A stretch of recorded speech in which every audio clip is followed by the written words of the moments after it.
Hi there, investors. It's Stuart Cruz with Cruz Asset Management's video chart of the day, and today we're going to be talking about growth versus value, and we're going to throw in some ratios for you. So what we have up here is the S&P 500 as of the year 2000 and its returns. I'm going to change this to a percentage return, and you can see we had a drop down of a 40% from the year 2000. 40 looks like 41%. And then we rallied. It took us about 7 years to get back to even. And then we had another decline and dropped even further down to 53%. And we didn't break even until about 13 years in. So we lost basically a decade and a half. But since then, we've been on a nice little move upward. So over the past 20 years, the S&P has returned, has doubled, and more than doubled, up 121%. But that compounded annual growth rate is really only 4.1%, so not really that great. So we kind of lost a decade and a half right here, and then we're trying to make up for it. So that's well below the normal 9 to 10% that we might expect from the S&P 500. Now, if I throw the QQQs on top of that, what we see is QQQs didn't drop just 40%, they dropped 75%. So it's a very tech-heavy index, and you know that during the post-.com crash or bust that they lost a lot more. We never returned back to normal and then dropped down to being down still 67%. And we didn't break even in the QQQs, not in 13 years, but it took us more like 14 and a half years to break even. And since then, we finally caught up. The QQQs finally caught up to the S&P 500 18 years later.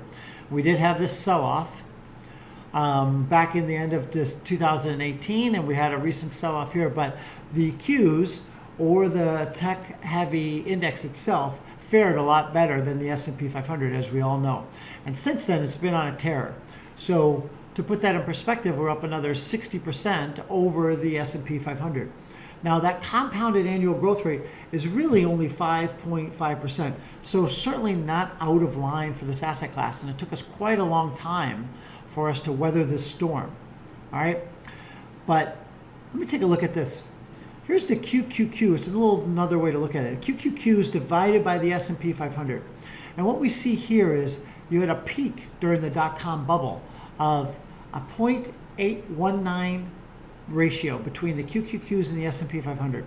And then we had a big sell-off as the tech bubble collapsed or burst, and a return back, up, and then a steep climb to at one point where the QQQs were up 0.834, so higher than they were. The ratio is higher right now than it was during the dot-com bubble.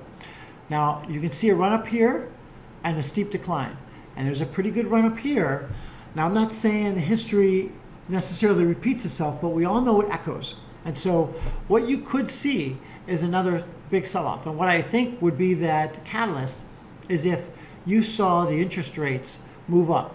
So here's the 10-year treasury rate on top of this. And as we know, these Qs ratio is moving up throughout time. And lower interest rates is a better environment for growth and tech-heavy stocks, because the hurdle rate of the investment is so much lower. So here we have the 10-year treasury rate at all-time lows. I'm going to put this back on the original unchanged. So here we're at 64 basis points. So well down off of kind of a 5% range and well below this 2.5% range that we kind of traded at for a little while. So if you start seeing those interest rates move up, I think you could really see a correction from the growth stocks that we've seen, and maybe even a big sell-off like we've seen in the past. Okay, so this is Stuart Cruz with Cruz Asset Management's chart of the day. And just remember to always invest with the odds in your favor.